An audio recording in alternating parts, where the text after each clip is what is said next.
right, we've got an update on Kilmar Garcia. If you guys remember him, that's the illegal alien or immigrant. There seems to be a dispute about that. Apparently he had a visa at one point and was technically a legal, not a citizen, but a legal migrant or legal national. And then the government revoked the visa after he had committed so many crimes. And then I think he had two deportation orders.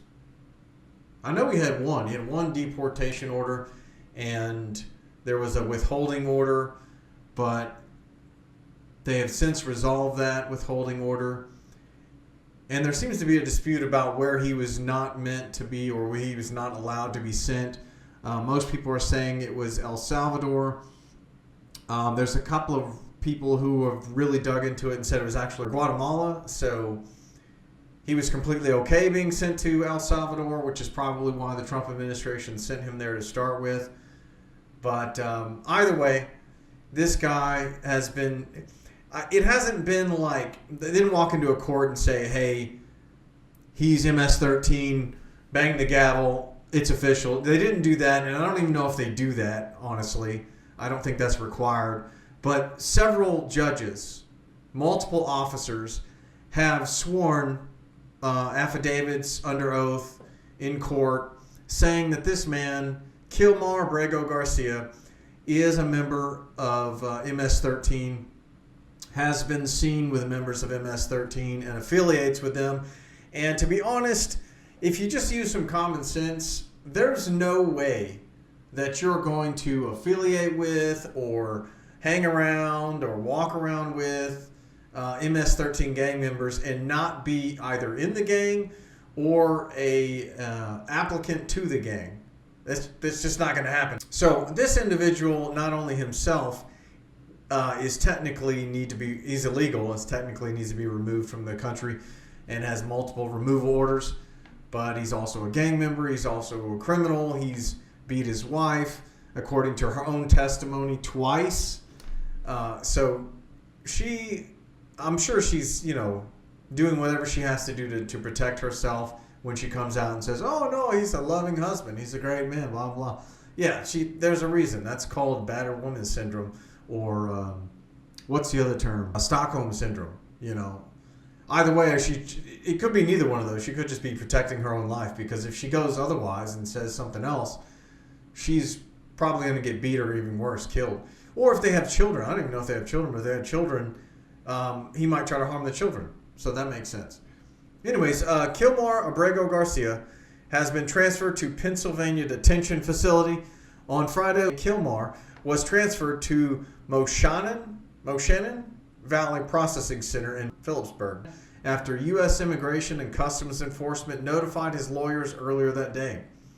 Defense filings argued being held at Farmville Detention Center, Virginia, hindered Abrego Garcia's lawyers from meeting and preparing, and attorneys sought court help resolving access burdens.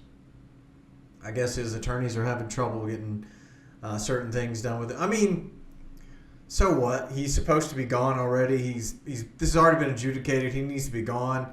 This is all a huge stunt. It's all a big publicity stunt to garner sympathy or distract or something. This is ridiculous. He should have been gone a long time ago. And they should have already sent him to the Sudan. I thought they were going to send him there. I don't know what they're doing with him now. Attorneys cited recent reports of assaults, inadequate medical care, and insufficient food at Moshannon Valley Processing Center, noting a detainee who died last month and an active investigation. I mean, that sucks, but only the worst of worst go there, I guess.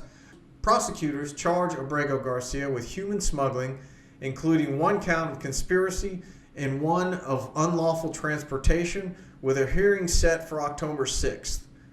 After a mistaken deportation to El Salvador, which is, I think that's a lie, or a misrepresentation of the language, it wasn't a mistaken deportation of El Salvador. He was intentionally sent there, with good reason.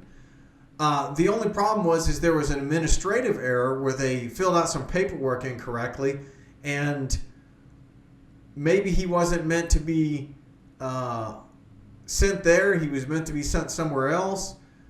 And either way, I don't think he was meant to be sent to Guatemala, but El Salvador is completely fine. But to be honest, I don't think any of us have the real information. The government and the people in the know, they're going to have the right information. They're not going to always tell us. And you know the mainstream media is going to just totally distort the facts anyway. So it's difficult to know for certain. My conclusion is, from everything I've read and heard, is I don't think he was supposed to go back to Guatemala. That's where his withholding order came into play. El Salvador, I think, was completely free reign. He just didn't want to go to CCOT, I think is what it was. And obviously I don't blame him, because that's worst of the worst. Every gang in El Salvador is in there, including probably some from Guatemala. So maybe that's his reasoning. I don't know. Alberto Garcia returned to face new proceedings amid DHS plans to deport him. Eswatini and previous mentions of Uganda and over 20 countries.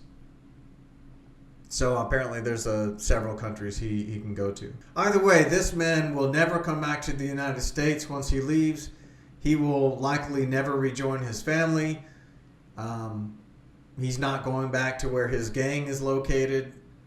So this man's going to spend the rest of his life in another country. But he's not coming back to the U.S. from what I've seen.